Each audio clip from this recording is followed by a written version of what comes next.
Sex work should be legal. Before anything else, let us try to understand how does sex work function, or what are the things that should be considered in order to call an act as sex work. What defines sex work? Sex work is basically any type of work in which an individual receives monetary value in exchange for sexual services. And when we say sexual services, this includes prostitution, pornography, live sex shows, even brothels. But also there are services that does not specifically involve any sexual contact, such as lap dancing in a club or phone sex, OnlyFans, and many other sexual platforms in the internet. There are two things that we should remember when it comes to performing sexual intercourse. One is consensual sex, and the second is non-consensual sex. Consensual and non-consensual sex are two different things, and it is important that we know what are the difference between the two. What sex workers do when they are doing their job is a form of consensual sex, in which the act is fully consented, meaning it is voluntary and was done by choice.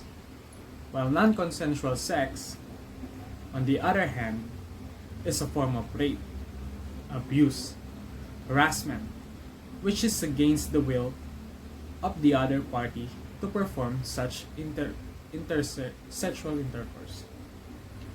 They can be compared to red flag and green flag.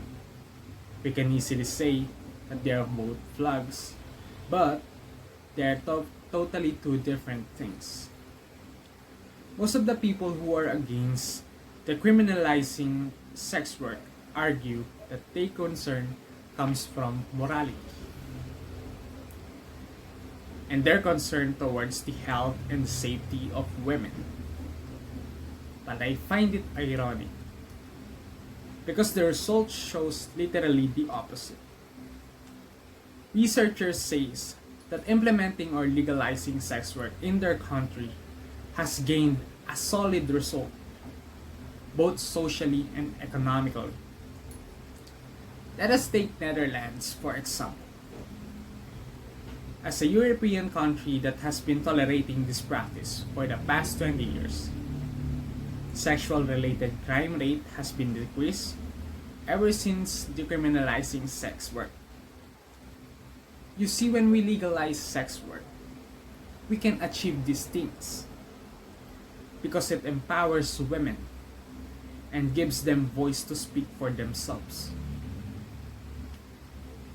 Let us take Tamika Spellman's testimony as an example of how abusive and dangerous it can be when sex work is illegal. In one of her interviews with Anna North, she mentioned that she has faced different type of abuse and harassment. Not from her customer though, but from the police officers, whose sole duty is to protect and to serve the people.